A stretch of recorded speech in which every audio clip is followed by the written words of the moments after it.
여러분 오늘도 잘 견디고 계십니까? 김명준의 뉴스파이터입니다. 이부자리 펴드리렴. 이부자리? 무슨 별자리인가요? 두발 자유하다. 두 발이 자유화됐다고요? 네, 요새 학생들의 문해력이 많이 떨어진다는 뉴스 최근에 많이 들어보셨죠? 그런데 문해력이 떨어지는 건 어른도 마찬가지입니다. 음주운전 안 된다? 이걸 안 걸리면 된다? 이렇게 해석하는 인간들이 왜 이리 많나요? 심지어 음주운전은 살인행위다? 이걸 음주운전은 살신성인이다? 라고 해석하는 사람들도 있습니다. 대체 누구냐고요? 10월 8일 화요일 김명준의 뉴스파이터에서 잠시 뒤에 알려드리도록 하겠습니다.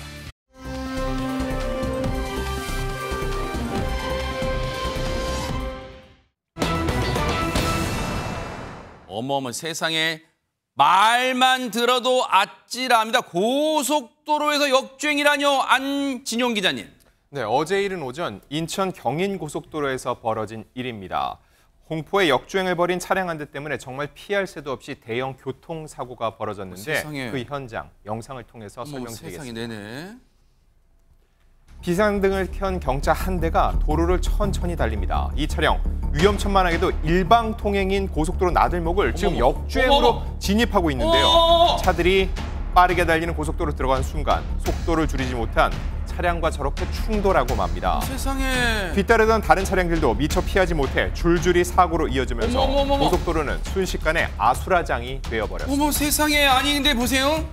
고속도로가 이건 뭐 누가 들어도 당연한 얘기지만 한쪽 방향으로 가게 돼 있잖아요. 근데 저기서 지금 원래 빠져나가는 곳에서 차가 올라올 줄이야 누가 상상이나 했겠습니까? 박주희 변호사님. 네, 맞습니다. 그러다 보니까 고속도로를 달리던 차량들, 이 역주행 차량을 피하기가 너무 어려웠을 것 같은데요. 허허. 이 역주행한 차량은 나름대로 피하려고 했던 것 같아요. 크게 우회전해서 이 도로 진행 방향을 맞추려고 했습니다. 허허. 하지만 기존에 달리던 차량에 비해서 속도가 너무 늦었고요. 저거 보세요. 네. 네네. 그러다 보니까 결국엔 승합차와 부딪히고 말았고요. 그 다음에 승합차 다음에도 뒤따르던 다른 차량 5대와 또 잇따라 추돌을 했습니다. 세상에. 그리고 이제 추돌을 피하려고 다른 차량들까지 이제 뒤엉키면서 고속도로는 이른바 아수라장이 되어버렸습니다. 어머나. 그런데 이제 사고 차량들 중에 이 1톤 트럭만 무려 4대였다라고 합니다. 아이고. 1톤 트럭끼리 부딪혔으니까 얼마나 충격이 크겠어요. 그러다 세상에. 보니까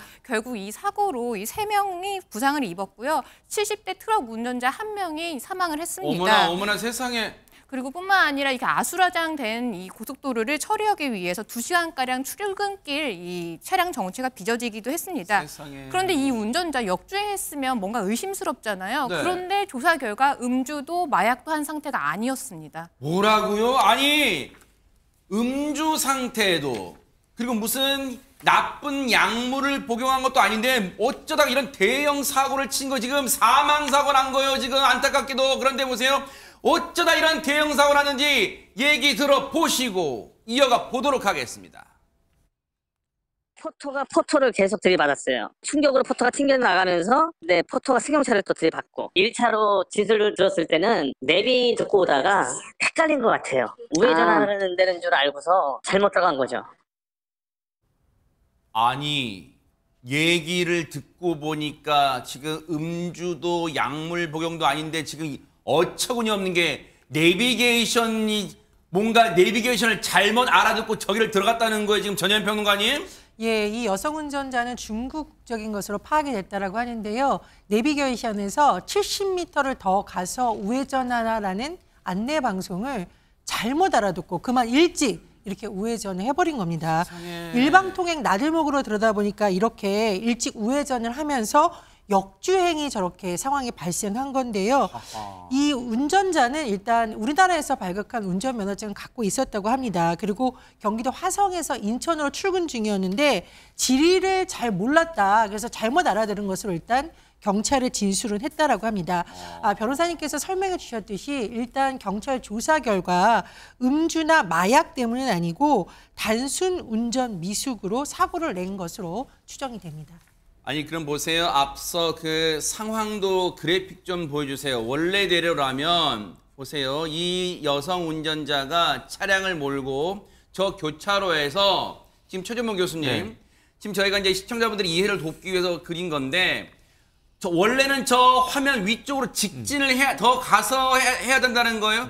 아래쪽으로 더 가야 되는데 더 내려가야 되는데 화면 아래쪽으로 아마 저 위에선 지금 화면상 위쪽에서 내려왔나 봐요. 교차로 쪽 와서 지금 더 아래로 지나가야 되는데 조금 더 가야 된다는 걸 잘못 알아듣고 저기서 지금 우회전을 해서 들어가는 바람에 역주행하겠다 지금 그런 상황 같아요. 그런 상황이죠. 그러니까 지금 말씀하신 조금 더 내려와서 우회전을 해야 되는데 너무 급하게 우회전하다 보니까 역주행이 된 건데. 아니 그러면 보통 네. 운전해 보신 분들은 아시지만 여기 한국에서 면허증을 딸 정도면 한글을 안다는 거잖아요. 그렇죠. 그러면 안다는 보세요. 저런 상황에 대부분 진입하지 마시고 또는 진입 금지라고 크게 편말이 써 있고 하잖아요. 내비게이션만 의존하는 게 아니라. 맞아요. 그러니까 저게 만약에 모르겠지만 그럴 가능성이 높죠. 일반적으로 역주행을 방지하기 위해서 그런 편말이 있는 경우들이 많이 있어요. 그러니까 근데 문제는 뭐냐면 자 들어왔어요. 그럼 잘못됐죠 물론. 근데 그 다음부터 행동이 저는 문제라고 생각하는 거예요. 왜냐하면 지금 깜빡이 양쪽 깜빡이를 켜고 있잖아요. 네. 그 말은 본인도 역주행했다는 걸 이해하고 있는 거예요 지금.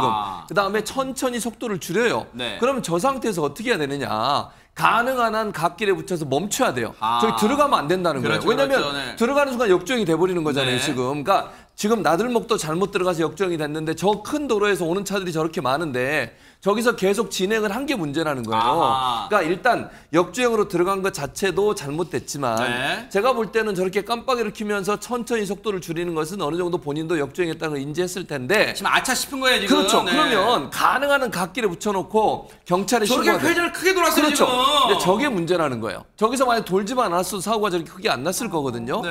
그러니까 제가 좀 안타깝게 느끼는 것은 저 운전자가 만약에 저 잘못 들어간 길에서 역주행을 확인했다면 빠른 시간 안에 가능한 한 갓길로 세우고 깜빡이 켜고 경찰에 신고를 하거나 도움을 요청했어야 되는데 그러지 않고 크게 돌면서 지금 차량이 저렇게 많이 다니는 길에 큰 길로 들어서면서 사고가 발생해서 그래서 이 부분이 이제 좀 비판의 대상이 되는 거예요. 네. 뭐 실수로 역주행할 수 있다 하더라도 대처가 좀 미흡한 부분 이런 네. 부분들이 상당히 좀 아쉬운 부분이라는 생각이 듭니다. 아니 보세요. 근데 박성배 변호사님 내비게이션에 요즘 많은 분들이 뭐 의존 내지는 참조를 해서 운전하는 게 요즘 이 운전 행태라고 쳐요. 뭐 저도 그러니까. 그런데 내비게이션을 켜놓고 운전하신 분들은 아시겠지만 내비게이션이 원래 알려준 길로 가지 않고 방향을 틀면 그 운행 경로를 다시 재조정한다 그런 말이 뜨잖아. 그러면 보세요.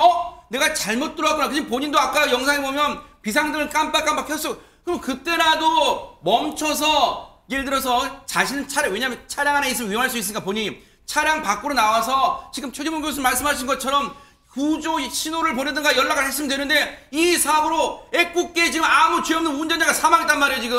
이 운전자는 경찰에 진술하기를 고속도로를 통해서 빠져나가려 했다고 진술한 것으로 전해지고 있습니다. 역주행 순간의 당황스러움은 이해하지만 그 이후의 조치, 그 부주의 정도가 상당히 심각한 수준이라고 할 수 있습니다.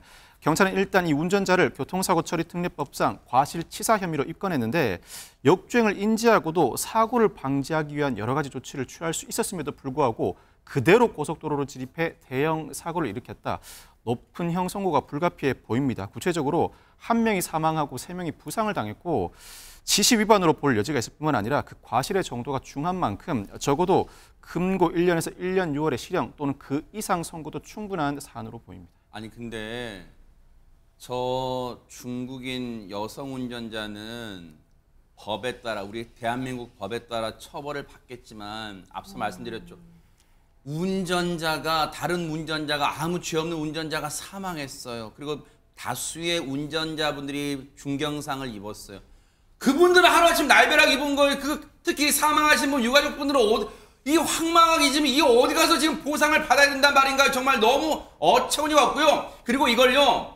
이 사고를 차제에 저 운전자 개인의 탓으로 돌릴 것만 아니라 지금부터 모든 지자체가 진입로에 역주행 될 수 있는 그곳에 대형으로 아니면 번쩍번쩍 이 반짝이는 거라 해서라도 진입하면 역주행이 여기 들어가면 역주행이니까 진입 금지 안내를 좀 제발 눈에 띄게 해 주시기 바랍니다. 안 그러면 지금 보신 것처럼 대형 참사로 이어질 수밖에 없기 때문입니다. 부탁드리겠습니다.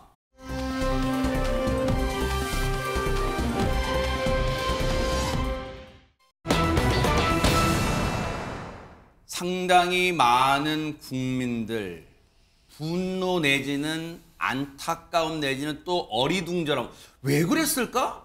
아니 문다혜 씨가 문재인 전 대통령 딸 문다혜 씨가 대체 왜 그랬을까? 정말 궁금증을 자아내는 그 음주운전 사고. 근데 뒷얘기들이 또 나오고 있다면서요. 안진영 기자님. 네, 이 술자리는 4일 저녁 때 시작이 돼서 5일 자정이 넘은 시간까지 7시간 동안 이어졌습니다. 그 7시간을 타임테이블별로 정리해서 말씀을 해드릴 텐데 일단 4일 저녁 6시 57분쯤 이태원의 한 유명 소고기집에서 식사를 하고 2차까지 마쳤습니다. 그 후 일행과 함께 3차로 자신이 주최해둔 골목이 한 음식점에 들어갔다가 만취 상태였다는 이유로 거절을 당했죠. 자, 그 직후 일행과 함께 5일 새벽 12시 38분입니다. 또 다른 요리주점으로 자리를 옮겨 3차 자리를 이어갔고요. 이후 이곳에서 나온 문 씨 이미 만취 상태였는데 자신의 차량에 올랐습니다. 그리고 차를 운전하기 시작을 했고 신호를 위반하고 또 택시와 추돌 사고를 낸 겁니다. 진짜 근데 보세요.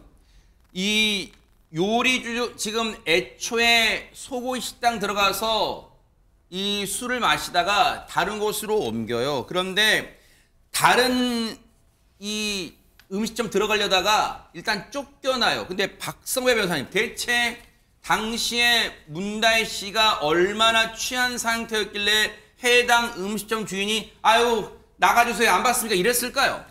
2차 자리를 마친 후에 가게를 나선 문다혜 씨 그 모습이 담긴 영상이 공개됐습니다. 일단 그 모습부터 보고 오시겠습니다. 자, 2차로 방문한 음식점에서 동행들과 나온 문다혜 씨 이미 꽤 취한 모습입니다. 비틀대면서 골목을 걷던 문다혜 씨, 이 동행한 남성이 손짓하자 한 음식점으로 향하게 되는데요. 자, 그렇지만 너무 취한 탓에 쫓겨나는 바람에 그곳에서도 그대로 나와야 했습니다. 네. 일단 저렇게 비틀베드 저렇게 손짓하는 사람이 아마 동행 같이 갔던 일행이었던 것 같아요. 지금 보세요. 그런데 뭔가 지금 이 그냥 아무것도 없는 빈손이어도 저 상태는 지금 보는 사람이 진짜 뭔가 안절부절 못할 정도로 비틀비틀하는데 뭔가 또 문다혜 씨가 뭔가 뭐 품에 지니고 있어서 그게 뭐 책인지 뭔지 모르겠습니다. 어쨌든 이 가방도 엑스트라로 메고 있고 그런데 가게에서 그러면 박주민 선생님 어떤 모습을 대체 보인 걸까요, 문다혜 씨가? 굉장히 상당히 취한 상태로 가게에 들어갔던 것 같습니다. 그래서 이 문다혜 씨를 거절했던 이 음식점의 주인의 진술에 따르면 당시에 문다혜 씨가 너무 취해 보였다라고 하면서 그래서 나가달라고 했는데 문다혜 씨는 테이블을 쾅 치면서 술을 달라라고 요청을 했고요. 일행이던 남성이 가까스로 다른 곳으로 나가자라는 취지로 문다혜 씨를 타일러서 가게를 나갈 수 있었다 이렇게 진술을 했습니다. 사실 이제 최재봉 교수님. 가게 업주분 입장에서는 이제 그 시간이 글쎄 그 가게가 몇 시까지 영업을 하는지는 모르겠지만 늦은 시간이 꽤 늦은 시간이기도 하고 또 딱 봐도 문다혜 씨라고 못 알아봤을 수도 있어요. 그리고 일단 손님이 많이 취하셨으면 일단 많이 취하셨으니까 저희는 좀 이제 뭐 영업 문 닫겠습니다. 해서 뭐 안 받겠습니다. 손님 안 받겠습니다 했을지는 모르겠지만 어쨌든 너무 취한 상태였기 때문에 문다혜 씨 일행을 받지 않았다는. 그런데 거기서 이제 문다혜 씨가 뭐 지금 가게 업주분 얘기예요. 테이블을 쾅 치면서 아니 술 달라니까 뭐 그랬나 봐요. 지금 그런 상태. 그럼 다시 한 잔을 더 하려고 3차 자료 또 갔다는 거야. 귀가하지 않고. 네, 그렇게 보여져요. 지금 말씀하신 것처럼 지금 언론의 보도에 따르면 한 가게에서 쫓겨난 문다혜 씨는 다시 동행과 함께 5일 새벽 12시 38분 요 시간에 다른 요리주점을 향해서 이곳에서 두부김치와 소주 한 병을 주문했다고 합니다. 이게 이제 그 운영하는 분이 사장이 뭐라고 얘기했냐면 동행한 남성 한 명과 함께 두부김치와 소주 한 병 이걸 주문하고 약 2만 원어치 안주와 술을 주문했다고 해요. 그리고 문 씨가 식당에 들어올 때부터 꾸벅꾸벅 졸 정도로 많이 취해 있었다고 지금 언론에 인터뷰를 했고요. 그리고 3차에서는 이게 좀 애매한데 아예 술을 안 마신 것처럼 보였다고도 했다고 합니다. 그래서 어떤 의미인지 제가 잘 모르겠는데 이게 2차와 3차가 왜 다른지는 제가 잘 모르겠고요. 동행한 남성도 소주 반병 정도를 마시고 음식점을 나선 것으로 알려지고 있는데 명확한 건 술을 마셨다는 사실입니다.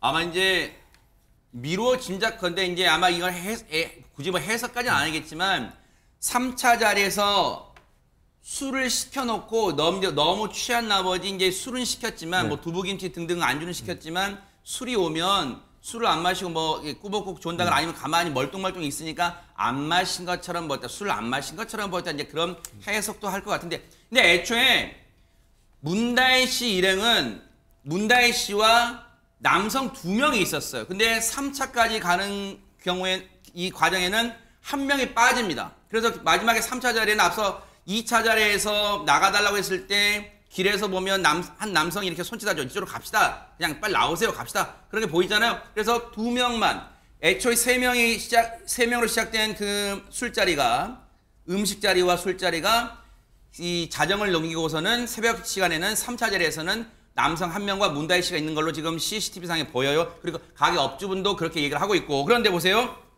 박성배 변호사님 여기까지 저희 시청자분들 그런 생각 하실 거예요. 아니 대한민국 국민이면 누구나 술을 마실 수 있다. 뭐 기분 좋게 술 마실 수도 있고 지인들과 술자리도 곁들이고 식사도 할 수 있다. 그런데 문제는 뭐예요? 그 다음에 한 행동 때문이잖아요 지금. 문다혜 씨가 사고 당시에 혈중 알코올 농도가 0.149% 면허 취소 수준의 만취 상태였습니다. 이 만취 상태의 모습 공개된 여러 영상을 통해서 추가로 확인할 수 있는데 예를 들면 가게에서 나와서 주차된 차량으로 걸어가다가 2분간 남의 차 문을 수차례 열어보려는 시도를 하죠. 그 과정에서 열리지 않자 차에 기대는 모습을 보이기도 하고 또 술에 취해서 이 모습이 남의 차 이제 그렇습니다. 술에 취해서 비틀대며 걷다가 어지러운 듯이 전봇대에 기대는 모습을 보여주기도 합니다. 뿐만 아니라 차에 올라타서 골목을 빠져나오다가 사람을 칠 뻔하는 아찔한 모습도 연출하기도 하는데 사고 후에 경찰과 인근 파출소로 임의 동행하는 과정에서는 여경의 손을 뿌리치는 모습도 보여주고 있습니다.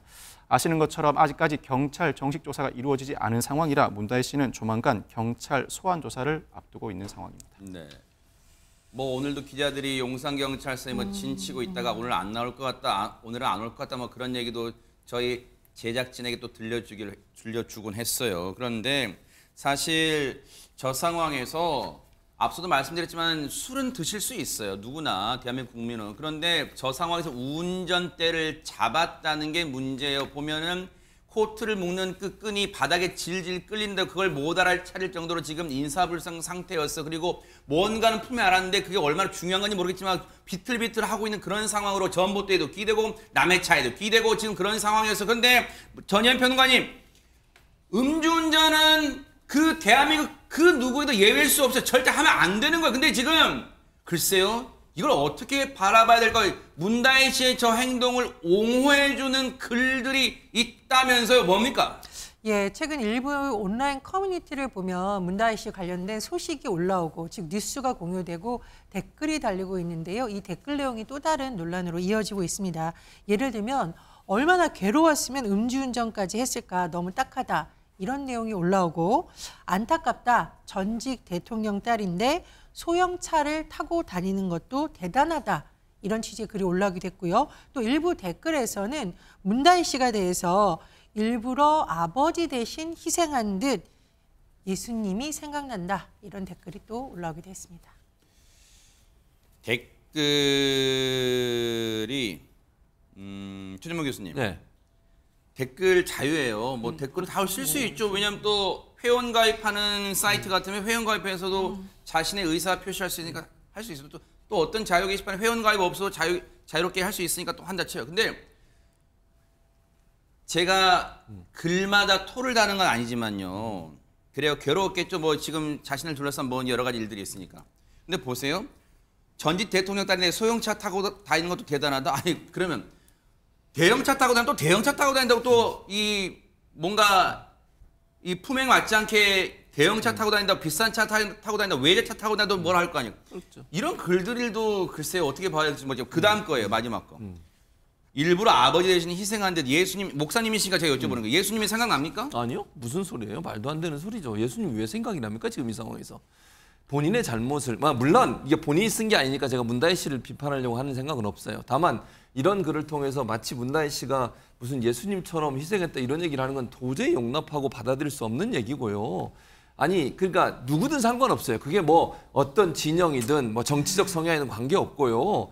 음주운전하는 것 자체는 잘못이에요. 괴로우면 음주운전합니까? 얼마나 괴로웠으면 음주운전한다고 그러는데 그럼 괴로운 사람은 다 음주운전합니까? 그렇지 않습니다. 네. 힘들고 어려워도 네. 그리고 꿋꿋이 살아간 사람 많이 있고요. 이 음주운전을 옹호하는 것은 어떤 이유로도 용납될 수 없어요. 이거는 아까도 말씀드린 정치 진영의 문제가 아니에요. 잘못된 행동이잖아요. 이런 행동을 해서 사고가 다행히 접촉사고가 났으면 그렇지 인명사고로 났으면 어쩔 뻔했습니까? 저렇게 많지 않은 상태에서 운전한다는 게 말이 됩니까 대체? 저건 정말 흉기예요, 흉기. 우리가 늘 여기서 얘기하지만 이런 문제, 음주운전이나 이렇게 사회에 큰 해악을 끼칠 수 있는 행동을 한 것에 대해서 정치적 이해관계 때문에 옹호하고 비판하고 이런 문제가 돼서는 안 되고요. 네. 이 자체로 이건 문제 있다는 걸 명확하게 인식하고 네. 물론 댓글 올리는 건 자유시지만 네. 이런 댓글이 도리어 제가 볼 때 문재인 전 대통령이나 다혜 씨한테 무슨 도움이 되겠습니까? 저는 도움이 안 된다고 생각합니다. 실제로 당시에 CCTV를 보면 물론 당시에 문다혜 씨가 운전할 때 속도가 막 빠르진 않았지만 행인을 칠 뻔해가지고 그 행인 옆에 있던 분이 그분을 끌어줘서 가까스로 치지 않게 하는 것도 CCTV에 포착이 됐단 말이에요. 그런데 보세요. 박주희 변호사님 이렇게 글쎄요. 어떻게 바라봐야 될지 어떻게 해석해야 될지 정말 알 수 없는 댓글이 많이 올라온 것에 대해서 이게 국회에서도 뭔가 지금 논란이 됐다면서요. 네, 말씀하신 것처럼 워낙 황당하게 옹호하는 이 측이 있으니까 이 부분이 이제 국감에서도 이 질문이 나왔습니다. 네. 이 국회 법제사법위원회 국정감사에 출석한 박성재 법무부 장관은 네. 이 조배수 국민의힘 의원에게 이런 질문을 받았습니다. 이 음주도 잘못됐지만 옹호하는 현상에 대해서 어떻게 생각하느냐 네. 이런 질문을 받았는데 이 박성재 법무부 장관은 음주운전에 대해서는 국민적 여론이 철저하게 처벌돼야 된다라는 게 있는 것 같다. 이미 그런 사회적 합의가 있는 것 같다. 이렇게 말을 했고요. 또 이 사건에 대해서는 지금 수사 중이니까 절차에 따라서 그에 맞는 처벌이 이루어질 거다. 이렇게 진술을 했습니다. 박성재 법무장관 입장에서는 원론적 얘기 그 이상도 이하도 아닌 얘기를 일단 한 거 일단 조심스럽게 신중하게 발언한 것으로 비춰져요. 그런데 지금 이제 방송에서 언론에서는 이제 이걸 가지고 불똥이 어디까지 튀냐? 지금 여론에서는 문재인 전 대통령의 과거 말한 음주운전은 살인행위다 그런 얘기를 그런 발언을 한 적이 있어가지고 이에 대해서 도의적으로 아버지로서 뭔가 문재인 전 대통령이 사과해야 되는 거 아니냐 이런 얘기까지 나오고 있어요. 그걸 이 사람한테 물어봤더니 이런 얘기를 하고 있습니다. 한번 들어보시고 이어가 보도록 하겠습니다. 문 전 대통령이 이거 그냥 덮고 갈 수 있을까요? 빨리 사과하시는 게 좋을 것 같고요. 7시간 동안 거기서 술을 0.14면요. 그냥 소주를 한 5병 정도는 먹었다고 볼 수 있을 정도에 그러고 차를 몬다는 것 자체가 요즘에 일반 사람들도 그렇게 안 하는데 전직 대통령의 딸이 그렇게 행동했다는 게 믿기질 않고 그리고 자기들 잘못한 건 왜 이렇게 문 대통령 사과를 안 해요? 본인이 잘못한 게 한두 가지가 아니고 다 책임이 있는 건데 사과를 안 해요, 그분이. 문재인 전 대통령이 도의적인 책임을 지고 입장을 밝혀야 되는 거 아니냐라는 주문도 들어오는데요. 좀 과하다고 생각하고요. 문다혜 씨가 청소년도 아니고 그 피보호자도 아니고 본인이 이미 나이가 많이 든 분인데 스스로 책임지고 스스로 자기 입장을 밝히고 해야 된다고 생각합니다. 특정 시점이 있으면 나중에 이제 대통령께서 말씀하실 거라 보는데 지금은 문다혜 씨 자신이 사과하고 책임지는 것이 먼저죠. 예상은 했습니다만 안진용 기자님 지금 국민의힘 입장에서는 상당히 이제 이 문제를 공세적 입장으로 이제 취하고 있는 것 같고 그런데 이제 조국혁신당 조국 대표는 다 큰 성인인데 무슨 아버지가 이제 다 큰 딸의 행동에 대해서 책임지냐 그건 좀 과하다 이런 입장을 밝히고 있는데 어쨌든 문재인 전 대통령과 김정숙 여사도 이 뉴스는 이미 접하셨을 거 아니에요. 난감하긴 할 것 같습니다. 네, 아직까지 이렇다 할 입장이 나오진 않고 있죠. 왜냐하면 사건 당사자도 별다른 입장이 없는 상황에서 그 부모된 입장에서 뭔가 말을 하기가 쉽지 않을 것으로 보입니다. 네. 그렇기 때문에 그 주변 인사들이 어떤 상황일지를 미루어 짐작하고 있는데 어제 한 라디오 프로그램에서 신경민 전 의원은 이런 얘기를 했습니다.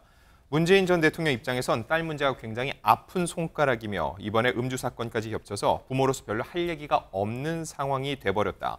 매우 가슴 아픈 아버지의 입장으로 그냥 남아있는 듯하다고 얘기했는데 결과적으로는 문재인 전 대통령이 아니라 문다혜 씨의 아버지로서의 문 전 대통령의 상황에 대해서 이야기하고 있는 것으로 보입니다. 모르긴 몰라도 문다혜 씨가 지금은 깊이 반성하고 자숙하고 있을 거라고 생각합니다. 그때는 음주를 많이 한 상태여서 자신의 행동에 대해서 글쎄 내가 지금 뭘 하고 있지라고 판단이 안 섰을 수 있지만 지금은 이제 술이 다 깨서 온갖 뉴스 다 보고 있을 거 아니에요. 아마 진심으로 자숙할 거라고 생각하고요. 대신 조사는 불가피하니까 앞으로 소환된다면 조사 성실히 받기를 또 지켜보도록 하겠습니다.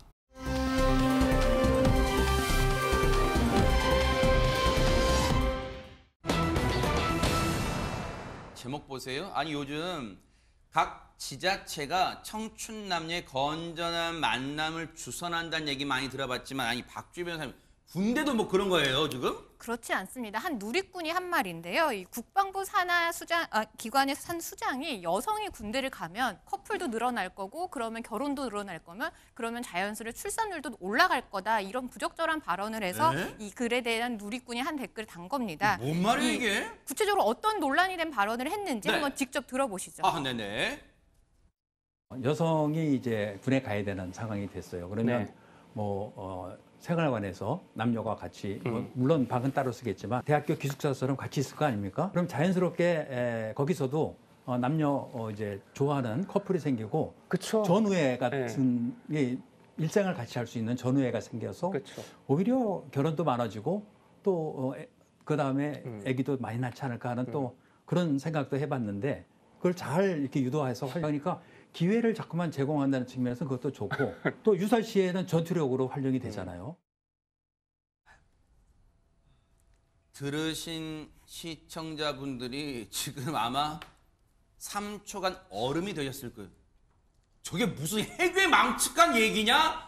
그러니 아까 그 댓글로 비판한 그런 글을 올리신 분들이 이해가 되는 거 아니에요? 박성배 변호사님. 이 발언을 한 인물 김형철 한국군사문제연구원장입니다. 김형철 원장은 예비역 공군 중장 출신인데 지난 대선 당시에 윤석열 후보 캠프 공명선거 안심투표 추진위원회 이름을 올린 바가 있습니다. 그러다가 지난 2022년 11월에 국방부 장관 임명으로 한국군사문제연구원 12대 원장에 취임했는데 기본적으로 많은 분들이 이 한국군사문제연구원이 어떤 기관인지 모르실 것 같습니다. 이 연구원은 국방부 산하 공익재단인데 국방정책 수립에 기여하고 예비역을 지원하기 위해서 지난 1994년에 설립된 기관입니다.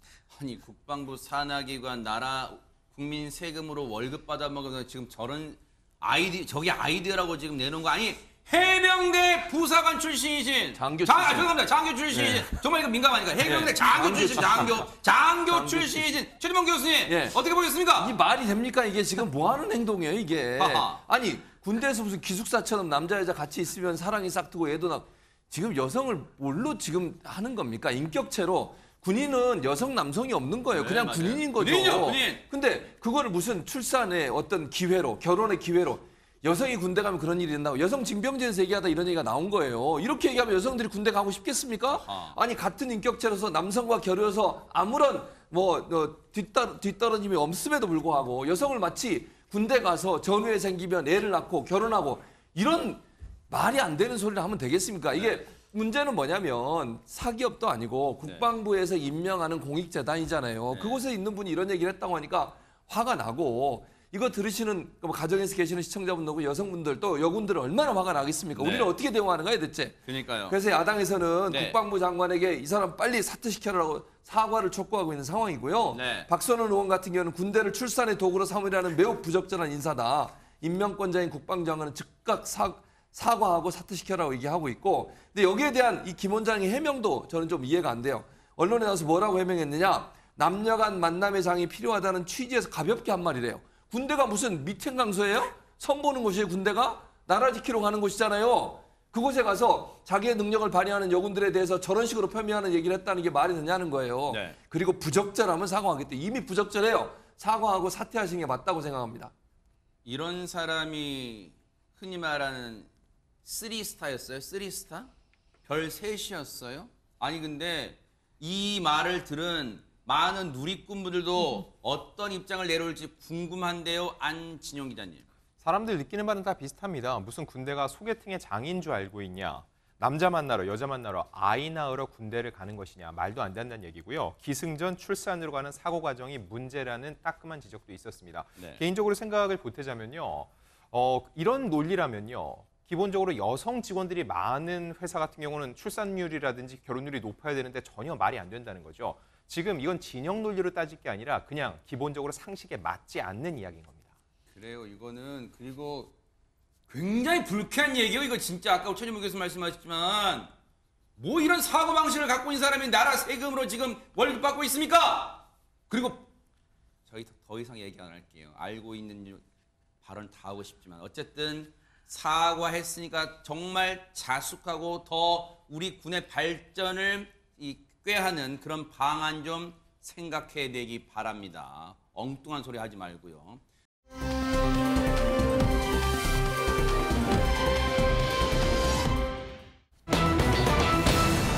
아픔 딛고 일어나 부르는 허이. 뭔가 허이 하면은 안지훈 기자님 일단 허이라는 이 의성어가 새를 쫓는 건지 새를 부르는 건지 어떤 겁니까 이게 허이가? 사실 허이라는 이런 얘기를 할 때 무언가를 멀리 내보낸다는 느낌이죠. 근데 오늘 말씀드린 이 분은요. 본인에게 찾아왔던 아픔을 허이하고 멀리 내보낸 분입니다.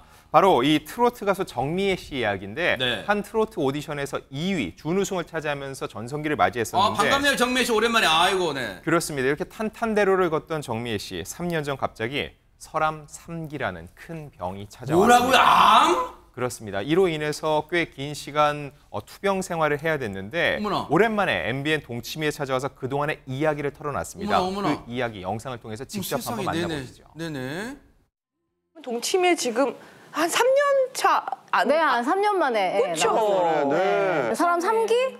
네. 저는 투병을 하다가 지금 이제 수술 잘 끝나고 그다음에 지금 회복 중이긴 한데 많은 분들이 또 응원도 해주시고 힘도 주시고 그래서 지금 되게 많이 좋아졌어요. 그러니까 정말 지금 말하는 순간순간에도 되게 신경을 되게 많이 써요. 아니 발음 같은 게 좀 많이 안 될 수 있다면서요. 아, 그렇죠. 시옷 발음이나 뭐 리을 발음? 세상에 설암 3기, 암 3기를 지금 극복해냈다는 거 아닌데 지금 보세요. 전현평관이 극복해낸 게 반갑긴 한데 가수에게는 뭔가 치명적이라 할 수 있는 혀의 일부 발음이 안 된다고 지금 또 고백하네요. 예, 정미애 씨 많이 회복된 모습이죠. 많은 분들이 반가우셨을 겁니다. 그런데 이 설암 3기 진단을 받았기 때문에 무려 8시간에 걸친 대수술을 받고 어머나. 지금 많이 회복돼서 이제 지금 대중들을 만나고 있는 모습인데요. 어머나. 이 수술이 혀의 3분의 1을 절단하는 수술이었다고 어머나. 하고요. 또 이미 좀 전이가 돼서 림프라고 하죠. 림프샘까지도 전이가 된 상태였다고 합니다. 그래서 왼쪽 혀 일부 또 림프샘을 다 신경이 끊길 정도로 수술을 한 거죠. 그러니까 사실 저 모습을 대중들에게 다시 보여주기 위해서 그냥 나온 것이 아니라 발음도 잘 안 되고 어머나. 웃는 것도 쉽지 않은데 정말 피나는 노력을 10개월 정도 해서 지금 많이 회복된 모습을 보이고 있는 겁니다. 재활운동을 굉장히 많이 했다라고 하고 한동안은 내가 다시 가수를 할 수 있을까라는 고민까지 했다라고 하는데 그래도 많이 나아진 모습으로 팬들에게 저렇게 나오셨는데 앞으로 더 좋은 모습 보여주셨으면 하는 진심 어린 응원의 박수를 보냅니다. 최진만 교수님. 예. 모르긴 몰라도 정미애 씨가 우리가 이제 멘탈 갑이라 하잖아요. 정말 정신력이 뛰어난 것. 사실 화려했던 자신의 날과 지금 비교해 보면 지금 보세요. 암을 극복해내고 지금 회복 단계긴 하지만 정말 혀를 일부 절단하는 수술, 대수술 그리고 발음도 안 돼요. 그런데 아마 자신의 이 방송 나왔던 모습을 보면 갑자기 눈물 콱 막 쏟아질 수 있어, 막 그럴 수 있어요, 진짜. 그럴 수밖에 없죠. 네. 그러니까 사람이라는 게 혀에 이제 암이 생기는 거잖아요. 근데 가수로서 혀가 만약에 3분의 1을 절제하면 얼마나 이게 힘들겠어요. 그러니까요. 노래를 하려면 발음이 정확해야 되고 그 사람들에게 감동을 줘야 되는데 그걸 할 수 없다고 느껴졌을 때 물론 이제 극복하고 다시 하시고 계시지만 그랬을 때 그분이 느꼈을 그 뭐랄까요 뭐 안타까움, 상처 이건 얼마나 상실감도 컸겠어요. 있고, 예, 그죠? 그게 네. 얼마나 컸겠습니까? 맞아요. 그래서 우리는 정말 상상할 수 없을 정도의 많은 고통. 그러나 그럼에도 불구하고 10개월의 재활활동을 통해서 이렇게 말도 할 수 있고 또 노래도 부를 수 있는 상황까지 왔잖아요. 네. 저는 그 용기에 박수를 보내고요. 아하. 우리가 이렇게 지금은 정미애 씨가 저렇게 돌아와서 모습을 보여주는 게 너무 좋은데 네. 이렇게 할 수 있었던 원인이 있었대요. 아, 있어요? 예, 본인이 이 어려움을 딛고 다시 일어설 수 있고 대중 앞에 설 수 있었던 것은 바로 이 사람들 때문이라고 하는데 이들 때문이라고 하는데요. 네. 그분들이 누군지 그 사람이 누군지 영상으로 함께 보시도록 하겠습니다. 네네. 20대, 30대, 거의 40대에 아기를 다 낳았거든요. 줄줄이. 아니 지금 왜 이렇게 띄엄띄엄 났어? 이제 꿈도 있고 아 이렇게 아기를 낳고 키우면 내 꿈을 언제 키우지? 걱정이 있긴 했는데 나중에 시간이 지나서 되돌아보니까 생각이 달라졌어요. 그때 아기를 낳고 충분히 몸조리하고 다시 일어설 수 있는 힘이 오히려 뭐 30대 이후 나이 더 들었을 때보다 젊을 때 빨리 아기 낳고 그다음 꿈을 키워도 늦지 않겠다. 얘기 들어보니까 박성배 변호사님 우리가 익히 알고 있는 말 진짜 엄마는 정말 강하네요 진짜. 정미애 씨는 아시는 분들 아시겠지만 무려 3남 1녀 4남매의 엄마입니다. 정미애 씨 세상에. 역시나 다시 일어설 수 있었던 가장 큰 이유로 가족을 꼽았는데 세상에. 먼저 항상 버팀목이 되어준 남편이 있었다고 합니다. 이 남편이 설암 판정 당시에 뭐든 잘 될 거라고 담담한 태도를 취해준 덕분에 불안한 마음을 떨칠 수 있었다고 하고 또 아픈 엄마 옆에서 힘이 되어준 아이들도 큰 힘이 되었다고 합니다. 특히 정미애 씨는 중학교 3학년인 큰아들에게 미안하고 애틋한 마음을 가지고 있다고 하는데 그 이유가 큰아들이 동생들을 챙기는 상당히 어른스러운 모습을 보여준답니다. 그런데 그 모습을 내가 만든 것 같아서 나의 투병이 그렇게 만든 것 같아서 항상 미안하다라면서 눈물을 보이기도 했습니다. 세상에. 설암 3기라는 인생의 크나큰 아픔을 딛고 지금 일어선 정미애 씨입니다. 이 허이란 노래를요, 이제는 대중들에게 힘을 드리기 위해서 허이라는 노래를 신곡을 발표했대요. 그만큼 이제 자신이 받은 사랑만큼 대중분들에게, 팬분들에게 돌려드리고 싶다 이런 의지 같은데요. 정말 앞으로 노래도 사랑받고 그리고 앞으로 건강한 모습으로 또 무대에서 자주 뵐 수 있기를 또 가능하면 뉴스파이터도 한번 모실 수 있는 기회 주시기를 또 기대해 보도록 하겠습니다.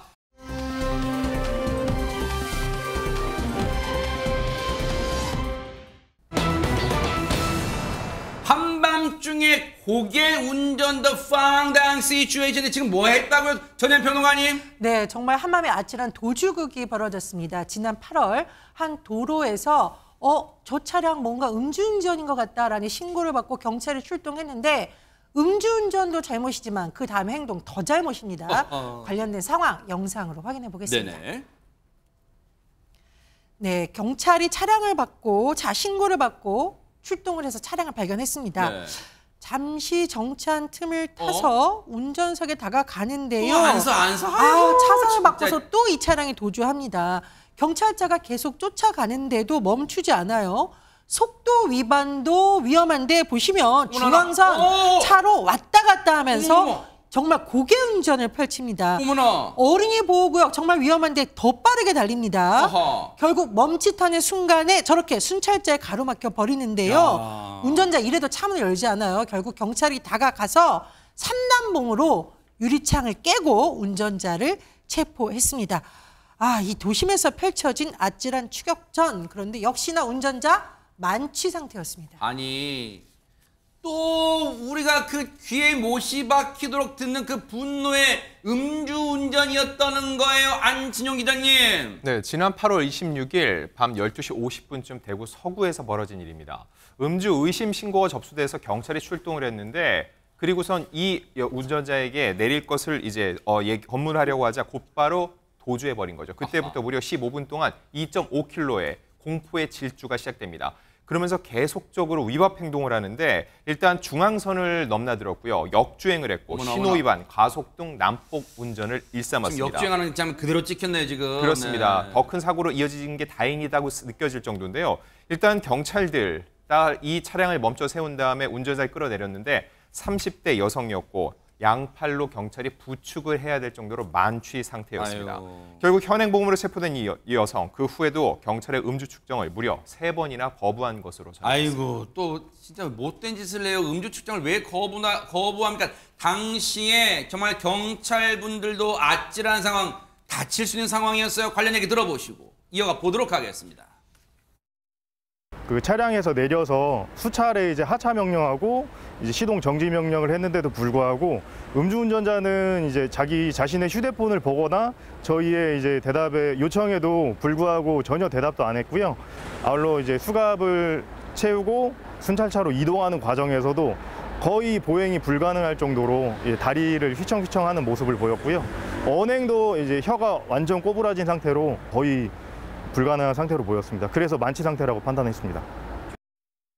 아니 대체 박주희 변호사는 얼마나 대체 술을 퍼마셨길래 혀가 말이 안 될 정도로 지금 경찰 부편이 혀가 꼬부라졌대. 꼬부라져 진짜. 네, 아까 영상 보시면 제대로 걷지도 못하잖아요. 이럴 정도의 만취 상태인데 그런데 사실은 인명사고가 안 났으니까 망정이지 정말 큰 사고가 날 수 있었던 사실 아찔한 상황입니다. 그러니까요. 그런데 이 여성 결국에 체포된 후에 자신이 인근 대학가에서 술을 마신 상황을 인정을 했습니다. 그래요? 그런데 왜 도주를 했느냐라는 경찰의 질문에 네. 과거에 음주 적발 이력이 이미 2차례나 있었다라고 합니다. 뭐라고요? 이미 정과가 있었던 거죠. 어허! 그러다 보니까 이번에는 걸리면 안 되겠다라는 이 생각으로 달아난 거다. 이렇게 진술을 했습니다. 자기가 그 와중에도 자기가 잘못했다는 거, 아유 어떡하지, 나 지금 음주 또 걸리게 되겠는데 그걸 알았다는 거 아니에요? 근데 박성배 변호사님 세상에 그러고도 정신 아니 근데 음주운전 진짜 솜방망이 처벌 문제 아니 그러고도 정신을 못 차리잖아요 지금.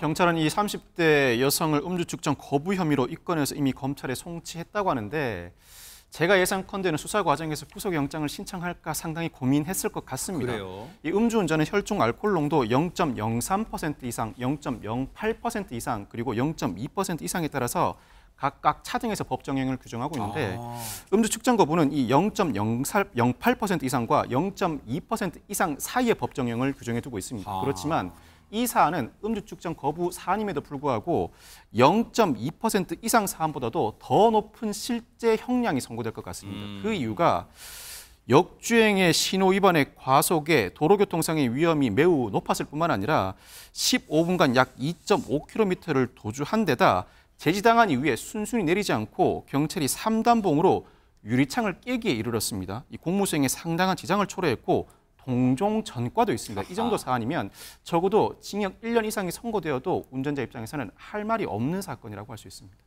정신 차리게 하기 위해서는 실형도 불가피할 수 있어요. 그래야만 아마 이 치료가 될 것 같아요. 그리고 이 만약에 징역형 실형이 선고된다면 실형 살고 나와서 사회적 치료 받으세요. 이 음주 술 끊는 것 제발. 왜냐하면 음주운전 2차례 걸린 전력이 있는데도 또 잡았잖아요.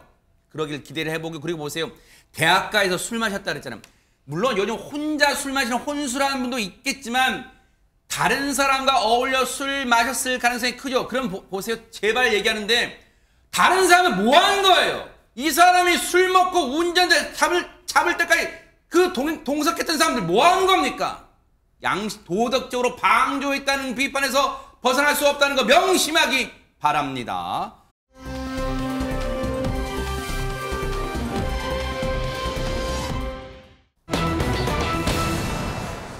제목만 봐도요 계속해서 목말라. 아니 저도 뭐 운동하면 아우 목말라 뭐야 물 좀 먹고 하자 이럴 수 있는 거잖아요. 전현평론가님. 예, 우리도 목마르면 사실 거리에서 편의점부터 찾습니다. 네. 뛰어 들어가서 계산하고 뭐 벌컥벌컥 그렇죠, 마시죠. 그렇죠. 설명만 들으면 이상해 보이지 않습니다. 그런데 같이 영상을 보면 뭔가 평범하지 않다 생각이 드실 겁니다. 영상 같이 보겠습니다. 네.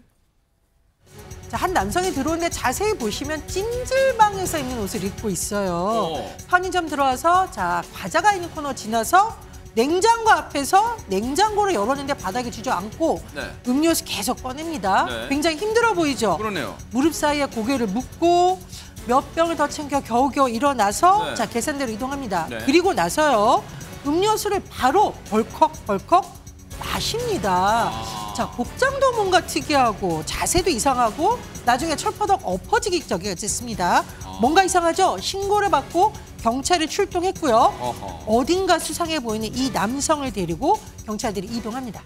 아니 그러니까 찜질방 가서 너무 뜨거운 데가 땀 많이 빼면 안 돼요. 저게 탈수 증세 오는 거 아니에요. 그러니까. 그렇으면 다행인데 어쨌든 저 장면을 보면 이게 오후 4시쯤이거든요. 양주시의 한 편의점에서 있었던 일인데 복장도 이상하잖아요. 찜질방 옷을 입고 슬리퍼를 신고 와서 저런 행동을 한 거예요. 근데 앉아있는 장면 중에 하나가 더 설명드릴 게 뭐냐면 실실 웃기도 했답니다. 그래요? 그러니까 특이하잖아요. 그러니까 주인이 볼 때 너무 특이하기도 하고 그걸 사와가지고 벌컥벌컥 마시잖아요. 그래서 경찰에 신고를 합니다. 음료수를 이렇게 특이한 방법으로 저렇게 앉아서 웃기도 하고 사와서 마시기도 하니까 신고를 해서 경찰이 왔어요. 목말라도 저렇게 음료수 마신 사람 드물잖아요. 드물죠. 네. 한 병 마시면 끝나죠. 그렇죠, 그렇죠. 근데 네. 저걸 계속 몇 병을 사는 것도 이해가 안 되고 아하. 그리고 경찰이 와서 면밀히 살펴보니까 안면에 홍조가 띄었고요. 호흡 곤란 이상도 있었다는 거예요. 그리고 심한 갈증을 호소하는 상태예요. 그래서 경찰이 지구대로 데리고 갑니다. 근데 순찰차 안에서 계속 목이 마르다고 요구를 했고 거기서 또 물을 마셔요. 그래서 경찰이 촉이 오잖아요. 저렇게 막 고꾸라져 있네요, 진짜. 그렇습니다. 네. 일반적인 현상은 아니에요. 그러네요. 갈증이 나더라도 음료수 한 병 정도 마시면 저게 정상이 돼야 그렇죠. 되거든요. 그렇지 않아서 남성을 대상으로 마약 간이 시약 검사를 시행했는데 했더니 양성 반응이 나왔습니다. 어머나 세상에. 아니 박성배 변호사님, 대체 어디까지 우리 생활 깊숙이 어디까지 들어온 겁니까? 마약이 진짜. 이 남성이 마약 양성 반응을 보임으로써 경찰은 일단 이 남성을 마약류 관리법 위반으로 검거했습니다. 소지품 조사를 해봐야 하는데 그 조사 과정에서 찜질방에 흉기를 숨긴 사실까지 드러나 어머나. 흉기 은닉 혐의까지 추가됐습니다. 이 사안은 충분히 구속할 수 있을 만한 사안으로 보이고 아니나 다를까 경찰은 검거 사흘 만에 이 남성을 구속 상태로 검찰에 넘겼습니다. 이 남성이 목격된 상황에 주목해 봐야 합니다. 시간이 오후 4시이고 장소는 편의점입니다. 네. 주변 일상에서 쉽게 마약 사범을 볼 수 있는 상태에 이르고 말았습니다. 현재 수사기관과 관계기관이 마약 퇴치에 적극 나서고 있습니다만 우리 사회 구성원들도 꾸준히 관심을 갖고 마약 퇴치에 적극적으로 나서야 할 시점으로 보입니다. 그러니까요. 제발 이 대한민국 땅에서 이 마약이 근절됐으면 그런 날이 빨리 오기를 진심으로 기대를 해볼게요.